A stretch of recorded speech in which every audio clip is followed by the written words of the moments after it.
The lawsuit with the remote control. Yeah. The story, it's wilder than wild. Wild. Accusations. Crazy. On March 7th, 2025, an amended complaint was filed in an ongoing lawsuit against Sean Diddy Combs, introducing new allegations and naming NFL star Odell Beckham Jr. and comedian Druski, real name Drew Desbords, as additional defendants. The plaintiff, Ashley Parham, alleges that both men participated in a gang rape incident in 2018 alongside Diddy. This lawsuit has garnered significant media attention due to the high-profile individuals involved and the severity of the accusations.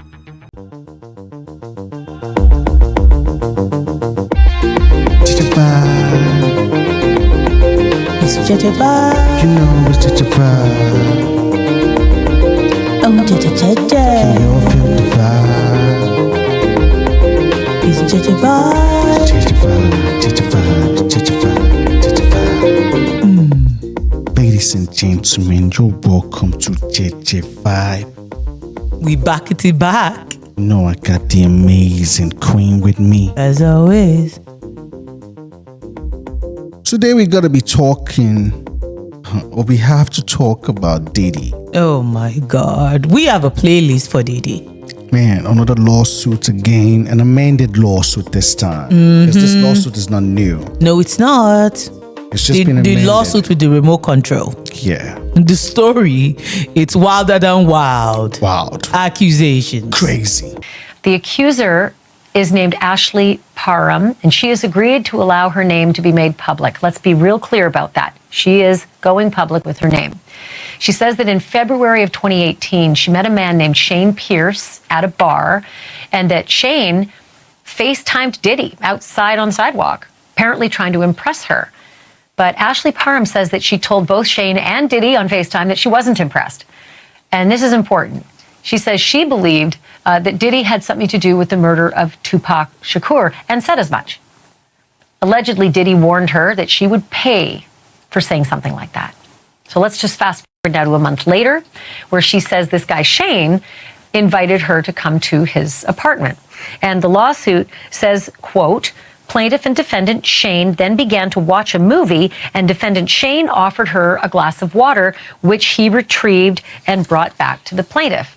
A few minutes later, Ashley Parham says that P. Diddy showed up with an entourage, including his top aide, Christina Coram, an unnamed woman who is not a defendant in the suit, and 3 unnamed men, one of whom she says was Diddy's driver, and Parham says that that driver waited outside throughout the whole of what I'm about to tell you.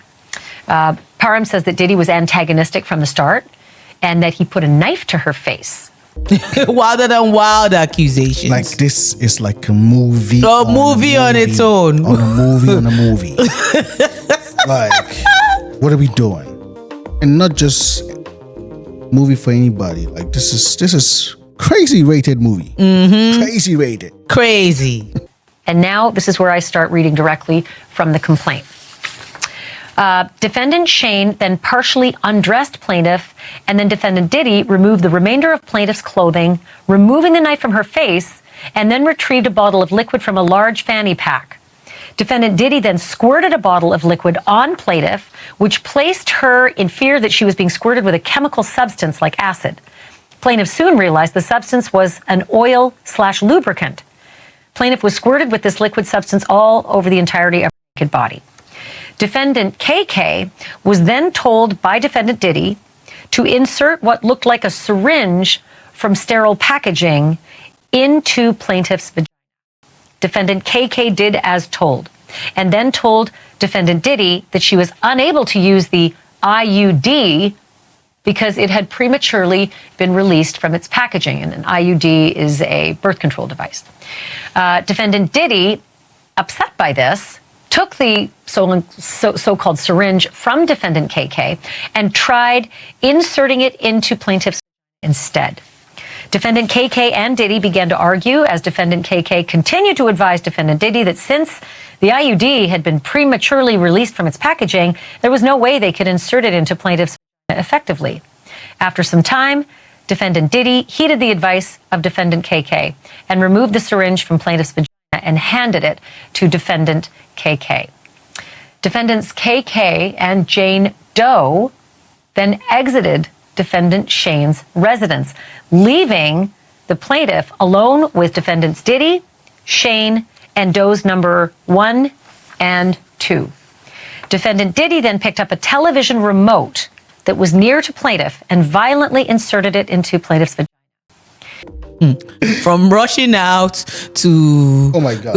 the police people come in, Oh my taking I guess information, to sleeping at the neighbor's house, to Oh my going God. back there. It's a whole lot Crazy.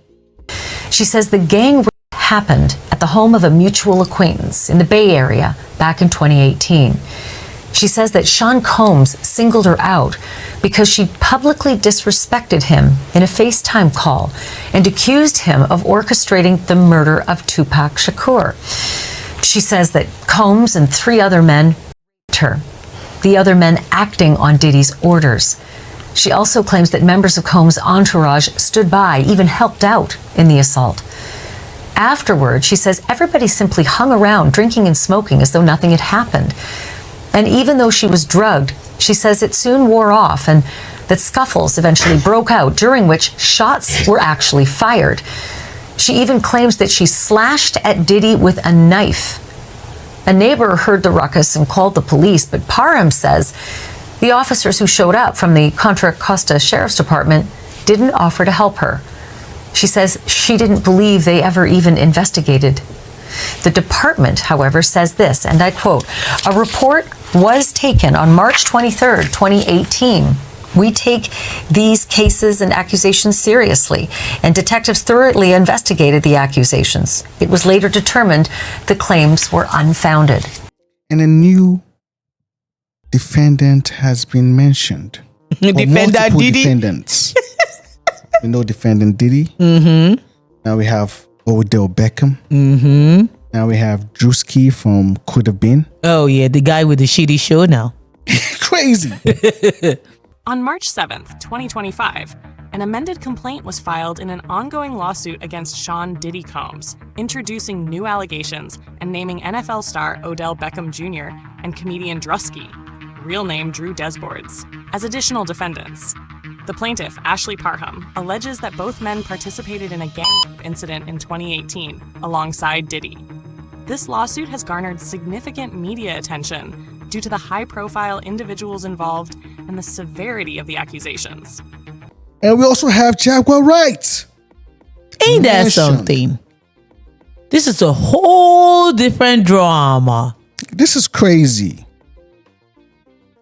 Like, what are we doing? Jaguar Wright was out here exposing Diddy, and now you're part of the people. Like, what are we doing? Yeah, and then she pull out a mugshot card. And she debunked the whole thing.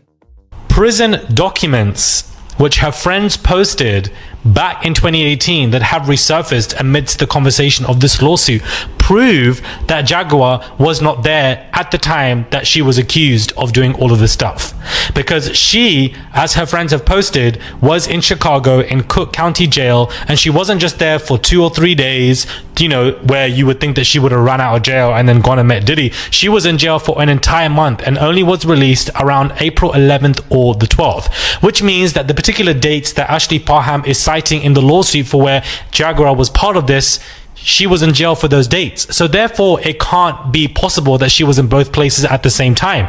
There are published documents that do prove that Jaguar was in prison on those specific dates in that specific month, in the month of 2018, which her friends posted for her back in 2018. All of that can publicly be seen. She's like, nah, I wasn't there. Nah, you ain't gonna rope me into this shit. Crazy. They now got us questioning if Jaguar Wright wasn't there and she was roped in the lawsuit. Is this How credible is the lawsuit in the first place? How credible it is.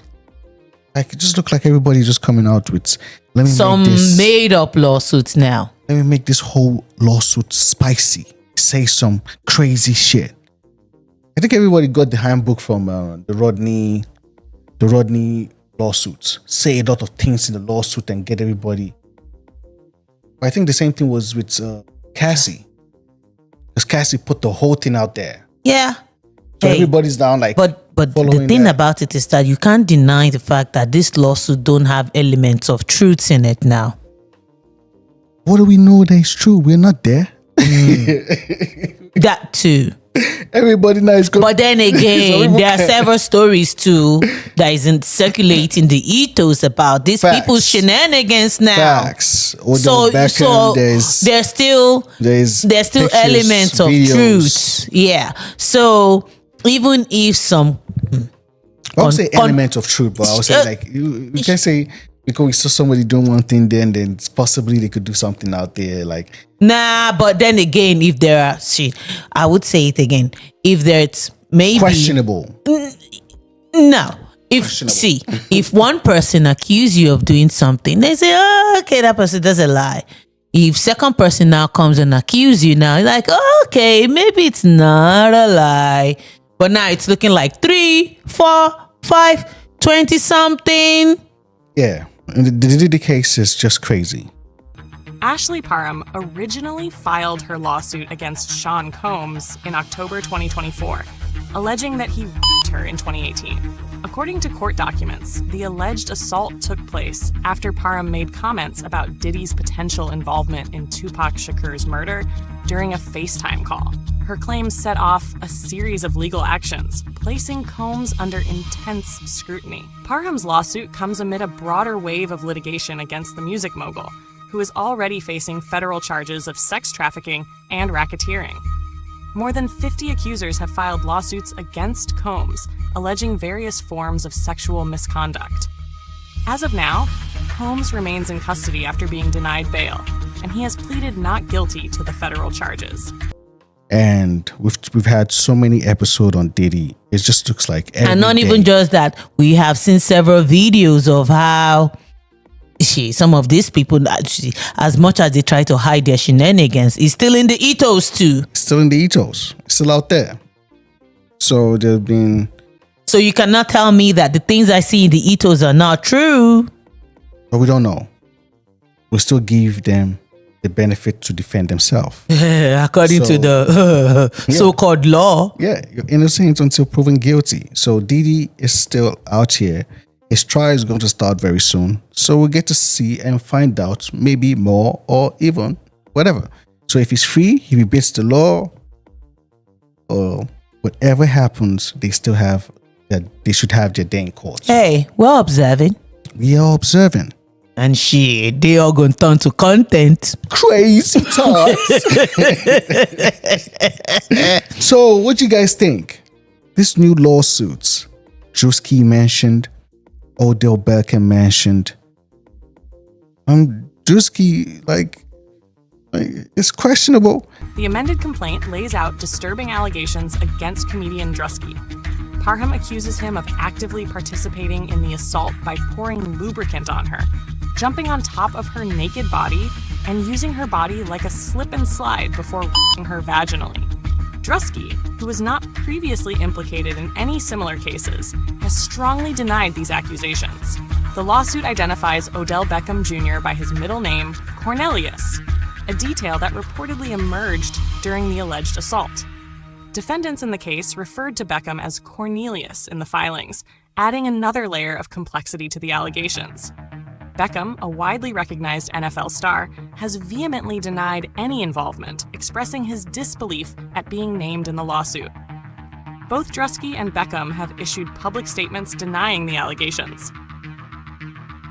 On March 9, 2025, Druski released a statement dismissing the claims as entirely false. He pointed out that in 2018, he was not yet a public figure and lacked any connections to the entertainment industry. His statement read, "This allegation is a fabricated lie. I wasn't a public figure in 2018. I was broke living with my mom without any connections to the entertainment industry at the time of this allegation. So the inclusion of my name is truly outlandish. My heart breaks for actual victims of abuse, but I'm fully confident that the evidence will expose this falsehood." Shortly after Druski's statement, Beckham responded, also refuting the claims and suggesting that he was being unfairly targeted. His statement read, "Boy, I'll tell you what. This world makes absolutely no sense. I am covered by God. He will prevail. I know who am I. I know who you are. Keep our head. That name will be cleared. At the same time, Jaguar rights being mentioned, and there is no proof of Jaguar rights being there.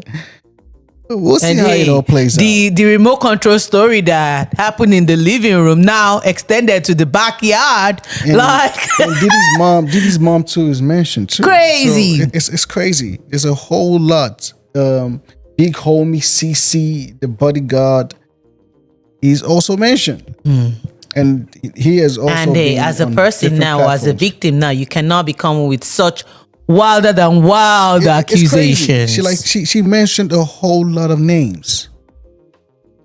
So we'll see how it all plays out. You know, it's JEJE Vibe. And JEJE. See you guys in the next one. Bye now. JEJE Vibe, 55. You know it's JEJE Vibe. You know it's JEJE Vibe. You know felt the vibe.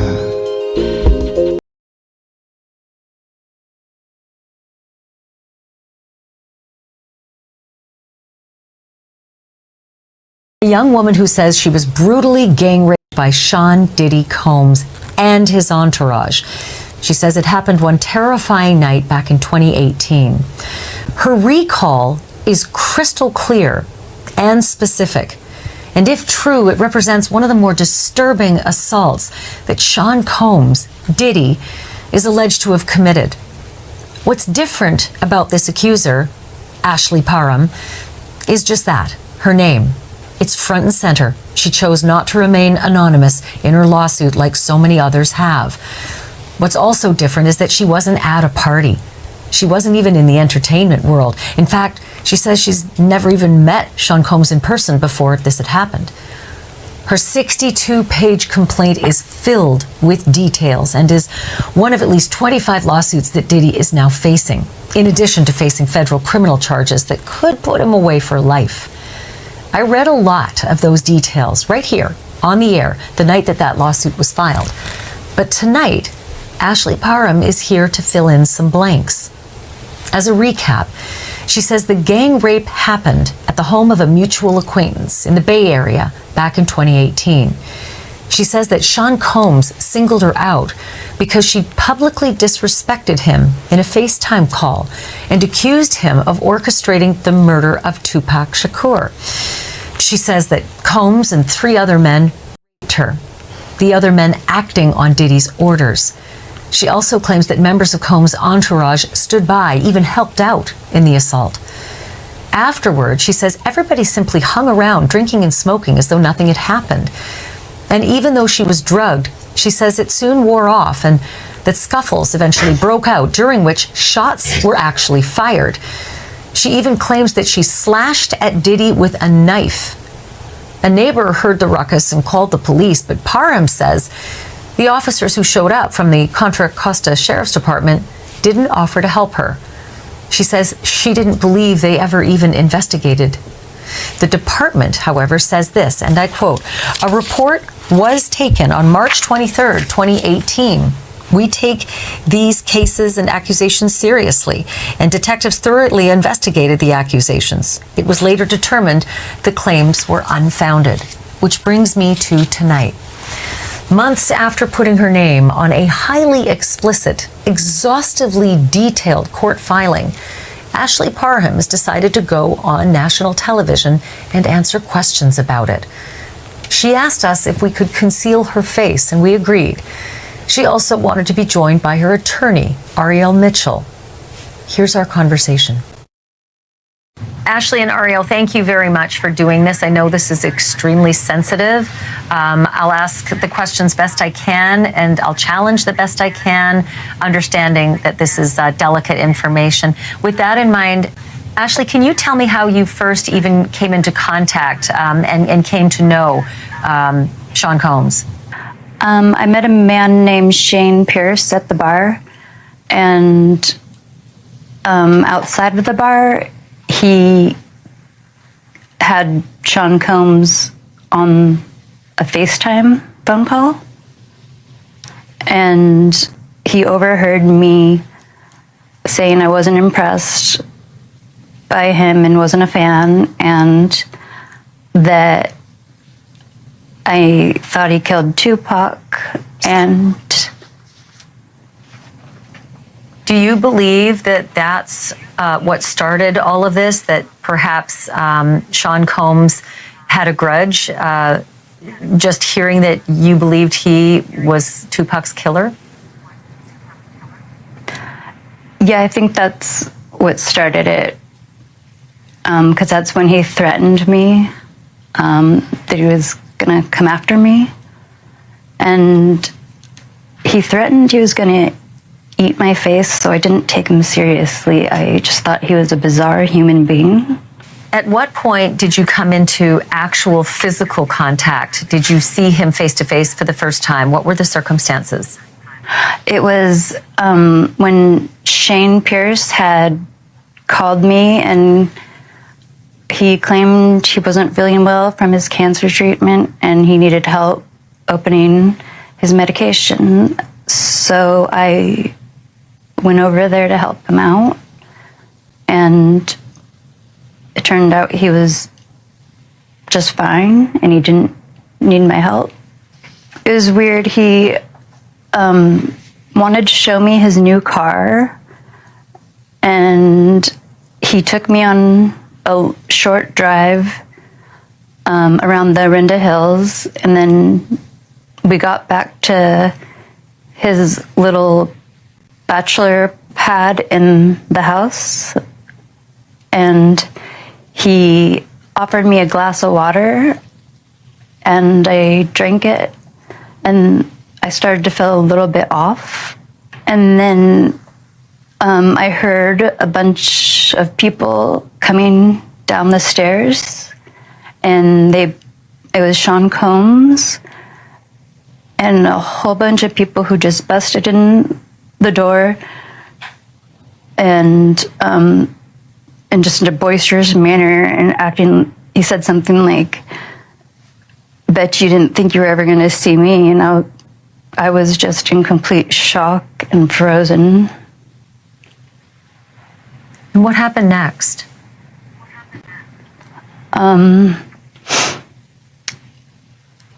He basically started threatening me with human trafficking, and that they could take me anywhere and sell me. He had Christina Coram. He ordered her to insert a copper IUD into my vagina, but luckily it deployed before she could actually get it inside me, like inside the cervix. And that's when Sean Combs got extremely angry, and he grabbed the TV remote and sexually assaulted me vaginally with the remote extremely violently.